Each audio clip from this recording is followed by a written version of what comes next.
Am I the a-hole stories? Am I the a-hole for buying both my stepchildren each a Switch, instead of giving the second one to my nephews? My wife asked me to post this here cause it's causing a rift in our family. I've, 35 male, been with my wife, 38 female, for 5 years now and married for 1. She has 2 kids, 11 female and 8 male, from her ex who has 0 involvement since 8 male was born, and probably never will. I love them so much, they're my babies now, and I'm in the process of making it legal. Last year was tough on my older brother and sister-in-law, both 40, because they were both laid off, but so were my wife and I. I do however, have a side hustle that because of the pandemic, boomed, so we are pretty stable now financially, not rich by any means mind you. They both work odd jobs and we've helped them every now and then with groceries and the occasional rent. They have 3 boys, 12 twins and 9. Because of this, my wife and I decided to host Christmas at our house and invite them, my mother, older sister and her daughter. Since everyone except for us were struggling, I handled the gifts and gave my nephews some stuff like shoes, clothes, some toys etc., while my niece got a $100 gift card. I spent anywhere between $100 to $150 per kid, and got both my children similar stuff. Everyone seemed happy and I was glad to help. Well, after they left, I gave my kids their other gifts because I didn't want to do it in front of my niece and nephews. I got both my kids Nintendo Switches, they like different games, so it doesn't make sense to only have one. Last weekend, my brother dropped his boys over for a sleepover, and obviously, they got to enjoy my kids' games. Everything was fine till I got a call Monday morning from my brother, who was angry that I was apparently spoiling my kids too much, and making his kids feel jealous.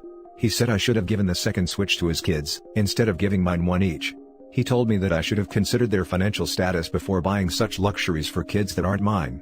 This pissed me off, and we got into a screaming match till my wife calmed me down. This is where I might be the a-hole. My mother called me yesterday, and asked me what the fight between me and my brother was about, and she told me that while my brother was wrong for saying my kids aren't mine, I probably should have considered the fact that they can't afford anything at the moment, hence, why I bought his kids essentials as gifts, and I should have dialed down on the gifts I gave my children, or bought his kids something similar too so they won't get jealous. I know I could have got my kids a Switch to share between them, but their taste in games are very different, and I wanted my children to have something nice since they've both been good this year. Am I the a-hole? Now for the top comments. Not the a-hole, you were very considerate by giving them the Switches once they left, and not in front of others. Now, your brother is being greedy and trying to free ride off of you. Not to mention, those aren't his kids, and you also aren't responsible for his kids as well. Right. R/entitled parents much? Not the a-hole, you did what was right. You waited until his family left. Your brother shouldn't be projecting his poor feelings about himself onto you, and your mother should have stayed out of it. You're doing a great job. Thank you so much. Not the a-hole. By your brother's own logic, you should not have given a Switch to your nephews, because they're not your kids either. You are not responsible for your brother's financial status. You were more than generous with your entire family and have done nothing wrong. Brother will make the argument that his kids are OP's flesh and blood, whereas his stepkids are not. Brother is an a-hole. Those are OP's kids whether he likes it or not. He can take care of his own kids. I should be used to it by now because I've read so many stories on this site, but the entitlement and audacity of people still takes me by surprise at times. Now for the next story. Am I the a-hole for telling my ex-husband my child support obligations are over? My 39 female ex-husband and I have been divorced for the last 13 years. I gave up custody of my daughter during the divorce, and have been sending over child support checks until May of 2020, when my daughter turned 18. My daughter is a quadriplegic, and has been since she was 5.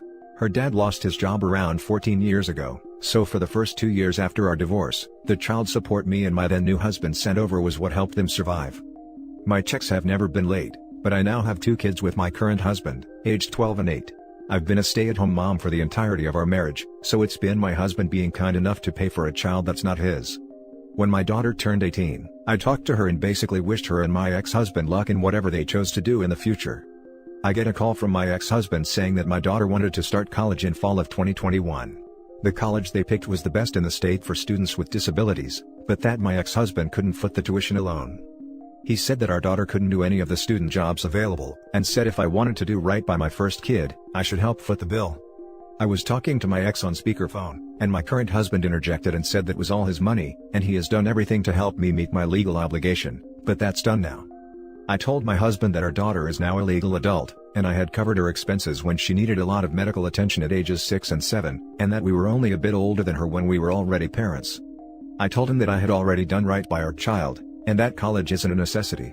I wished them the best of luck in looking into possible other scholarships and grants, and said I had 2 other kids that needed me. Am I the a-hole for fulfilling all my legal obligations, and telling my ex that his 18-year-old is an adult now? Now for the top comments. Wow. You just washed your hands of your child, didn't you? You're the a-hole. And, correct me if I'm wrong, but it sounds like OP, A, left her daughter as soon as her daughter became quadriplegic, B, has provided minimal financial support as a mother and for some reason thinks that's sufficient, and C, that her 2 able-bodied kids should take precedence just because? Not the a-hole to your ex-husband, but very much you're the a-hole in regards to how you've treated your child.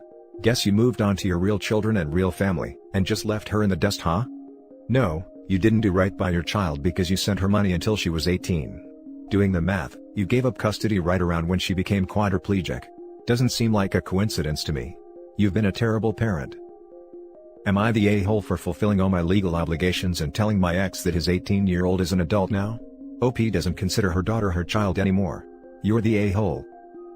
So, if I'm reading this timeline right, you walked out on your kid right around when she became quadriplegic. That's undeniably terrible. You're the a-hole for that. As it relates to supporting her after 18, you're right, you covered your legal obligations. Damn, didn't spot that. You're completely right, OP is a truly awful person. That poor child. The next story is titled, Am I the a-hole for saying that I am glad my first baby died? I used to be in a very toxic relationship, partially my own fault because I was pathetic. A shy pushover who was too timid to have or voice out my own opinion. I viewed my ex-boyfriend as a strong and dependable person, and he could decide everything for us. When I got pregnant, I was scared and did not know what to do. I was not ready to have a baby and I turned to my ex, who told me that we should keep it, and he would take care of the both of us so I had nothing to worry about. Despite that I was still very stressed, not eating nor sleeping well, on top of the stress of hiding my pregnancy from my family and friends. I was to live with my ex, and avoid them until the baby arrived, in fear that they would see me differently. Now come to think of it, that was extremely immature and stupid thing to do. Anyway, things did not go well and I miscarried, almost died too because of how weak I was, and it was then I realized how much support my friends and family could provide me with. My ex was devastated with the loss, and even though he did not blame me for it, we broke up shortly afterwards as I moved back with my parents. Life from then on only got better. As of now, 9 years later, I am a happy wife of an amazing man, and mother of 2 lovely sons. We were in a family reunion a few weeks ago, when my sister-in-law brought up about my miscarried baby as she is a friend of my ex. Feeling that I have nothing to hide or be ashamed of, I told the whole family that I am glad that my first baby did not live. If it had lived and was born, I would not have been able to properly take care of it, and would not have broken up with my ex whom I realize by now is an abusive a-hole. It got a little awkward, but my husband managed to change the topic. A few days later on, my sister-in-law posted a long status saying that she could not believe that someone would be happy that her child had died, and that the general assumption that mothers love their children was a lie, something like that. It was deleted later. My name was not mentioned, but I knew that she meant me. My husband had an argument with sister-in-law, saying she is stirring up something for no reason, and she later deleted the status, but not before I read many comments agreeing with her. I guess that maybe I should not have said that as it may be a sensitive topic. Am I the a-hole? Now for the top comments. There might have been a different way to word it, but not the a-hole. Sister-in-law is an a-hole though. You were in an abusive/toxic relationship that physically sickened you while you were pregnant. You didn't intentionally kill your child. From what you posted, their death was a direct result of the physical state of your body, which was a direct result of the relationship, and the extremes that you felt like and were forced to go to. You're not the a-hole OP, don't let anyone ever tell you that you are. Seems like sister-in-law willfully missed the nuance, in that neither OP nor her first child are trapped in a toxic environment. Not the a-hole.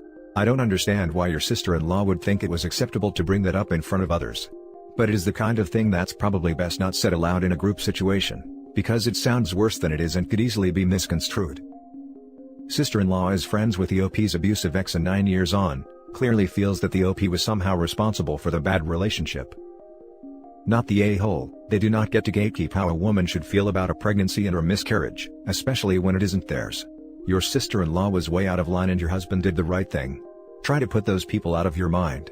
Your feelings are not wrong and it's okay to be happy your life didn't go down that road. Honestly, terminations exist too. Lots of people know they aren't ready for children and do what they think is best to be more stable. OP is just glad she could get her life on track, instead of being forced to take on such a large responsibility. Not the a-hole. Now for the last story. Am I the a-hole for allowing my brothers to call me dad? Due to some unfortunate circumstances, I, 27 male, wound up adopting my two brothers, 11 and 7, a little over a year ago. It was difficult, but we're doing well now. A few months ago, I picked them up from school and oldest called me dad, and sort of gave me the, please don't say anything eyes. When we got home, he explained that he told all his friends I was his dad, because it was easier to explain. Youngest admitted he did it too. I told them it was fine, and as time has progressed, it's gotten to the point where they call me dad all the time now. It's quite euphoric really. Their therapists had some concerns, but it's all sorted now. Anyway, we finally had a meet up with our other siblings, and their families, at which point one of my boys naturally called me dad. My older brother, 29, got sort of twitchy, but nothing was said. Most of my siblings agreed to end the meetup early and we went home. I thought it was because our other siblings didn't really talk to the younger two. Most of them had started their own families and didn't talk to our dad much, and some of them weren't actually aware he'd had a second kid with his new girl. That wasn't the issue, and the mentioned older brother unboxed me, basically calling me cruel for pretending to be their father and trying to replace our dad, and then proceeded to make out that our dad was this great guy, which is freaking hilarious considering they all hated him before he died. Anyway, it caused a pretty big fight between me and him, where I tried to explain that they called me dad off their own backs, and I'm not going to deny them that comfort. He basically said I was manipulative, and got our other siblings involved, who mostly agreed that the boys shouldn't call me dad, because it was unfair. My younger sister even had the guts to say it's not fair that they get to have a dad when the rest of them don't, which is frankly disgusting. I blocked most of them and refused to force my boys to call me anything they don't want to. Am I the a-hole?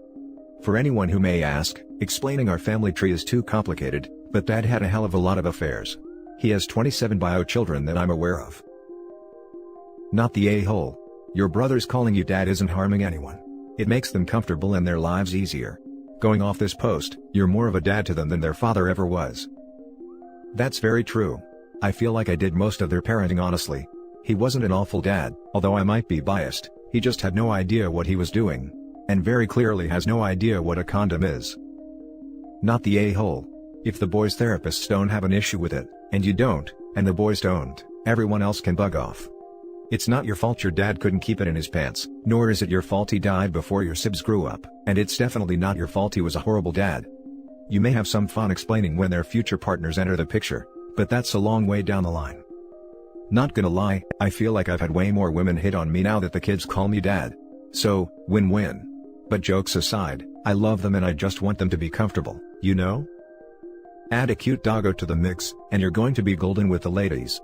All jokes aside, those boys are lucky to have such a kind and mature older brother that was happy to take them in. You know, they've been asking for a dog for a while now. Maybe this is a sign. But thank you lol.